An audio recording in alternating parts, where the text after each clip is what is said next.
Good morning, afternoon, or evening. Your video is about to start. I wanted to remind you of our newer Wednesday, 1 p.m.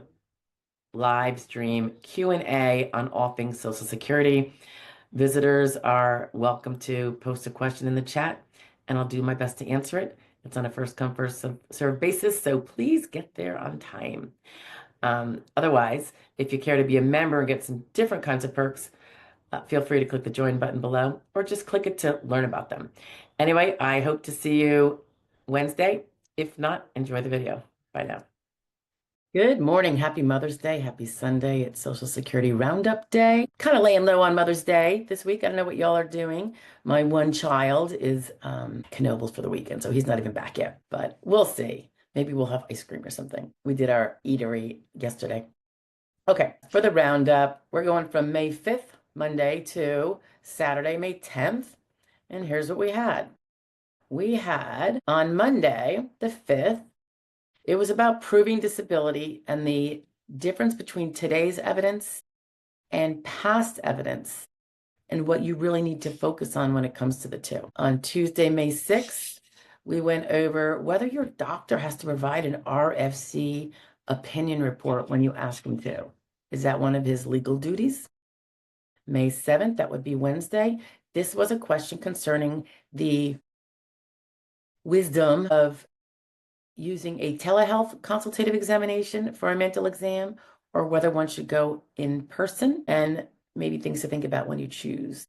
May 8th, we had the replay of the full live Q&A session from Wednesday. As you know, Wednesdays at 1 p.m. Eastern Standard. I generally take questions from any of you live on the channel that have to do with Social Security, and we have a little friendly banter too. It's all fun and hopefully informative.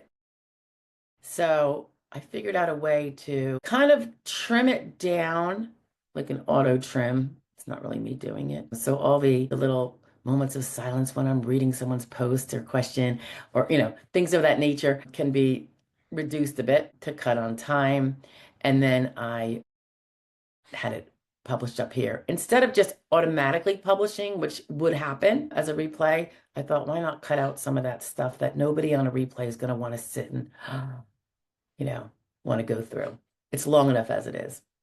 May 9th, that would be Friday. Of course, we had the Friday law review. This was about a Mexican man who was producing fake identity documents for illegal aliens. And in the meantime, in doing so, he was pretty much stealing over $230,000. And May 10th, that would be yesterday, Saturday, we talked about the relevance of the trial work period months that were used 10 years ago. What kind of implication could they have today, if any? All right, so that was it. That was the week, guys. I hope you had a great week. I hope you're having a great weekend and a wonderful Mother's Day to all the mothers out there and everyone who has a mother or did have a mother. I hope it's a great day. A good time for remembering, if nothing else, right?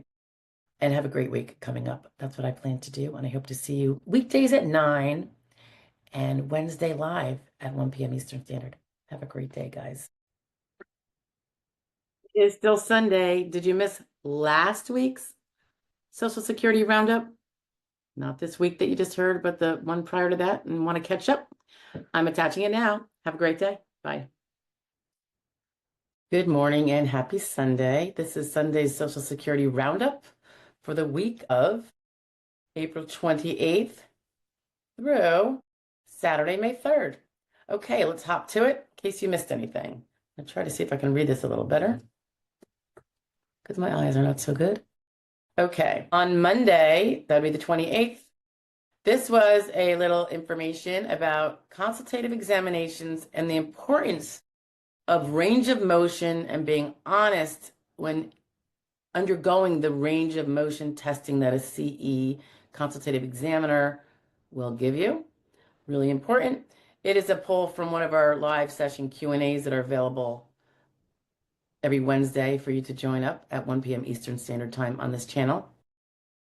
On Tuesday, April 29th, we went over some steps that go on during your claim when the SSA at times requests a multitude of those reports after you've applied. Instead of just the function report and the work history report, what else might happen that you might be required to fulfill? On Wednesday, we talked about, okay, so you have Social Security earnings, and most people know you need 40 earnings credits, pardon me. You need 40 to become vested in your Social Security retirement later. But what does that mean for the amount of your benefit? If you pull off the whole 40, are you going to get the top benefit amount later? We go into that a little bit. And then on Thursday, May 1st, I went over a Social Security announcement regarding an alternative option for finding and providing your Social Security number to someone outside of the Social Security Administration that you might need to show it to, such as a potential employer or whatever your personal needs are. So it has to do with a secure digital mobile access that is coming about this coming summer.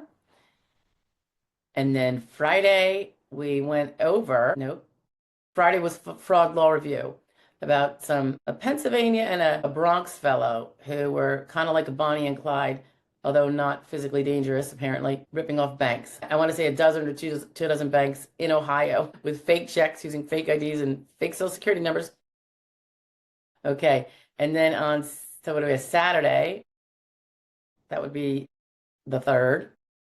This was a tip about when someone has, in this particular instance, painful arthritis, and how she may describe how she does household chores in a way that's accurate, but also helps represent her limitations. Because in the end, of course, you want to show that you couldn't necessarily be a housekeeper for a hotel, right? So we go into that a little bit, and that's it for the week, guys. I hope you had a great week. I hope you have had a great weekend so far, and I hope you have a even better week coming up. I'll see you hopefully mornings at 9 a.m. Eastern Standard Time, or thereafter if you're out on the West Coast and get up later. They'll always be there. That's when our daily video comes out with tips or news all about Social Security. And then, of course, Wednesday, just to repeat myself again, we have our live Q&A session at 1 p.m. Eastern Standard Time, and everybody is welcome. The sooner you get there, the sooner you can post any question you might have, and I go first in, first out. The sooner you get there, the sooner you can get your answer, assuming it has an answer. All right, guys, have a great week. Bye. Thank you for joining and taking a listen to this video. If you have any questions that relate to this or anything else with regard to Social Security, disability, retirement, SSI, etc., please do feel free to post it in the comments below, even if it's not necessarily related to this video. And I will see them. And if it's something I can do a video on, I will be happy to do that. If you are looking for representation in a current battle to prove that you are disabled, whether you have applied yet or not, and ideally, if you have not applied yet, that's when we like to come in and start from the beginning and do our wonders. You can go to joydisability.com, look up to your left, and there's a little link for a free SSD evaluation, and we will take a look at it and let you know one way or the other. If you are looking for a consultation, not representation, or you can't get representation for whatever reason, or it's a non-representational type of issue you need to review, you are more than welcome to order a prepaid consultation. It will be with me personally, and that link is on that same page, joydisability.com, but over on the upper right. Anyway, thanks for staying tuned, and I hope to see you every day, 9 a.m. with our little video shares or live Q&A if you want to join me live on Wednesdays at 1 p.m. Eastern Standard. Thank you so much. Have a great day. Bye-bye.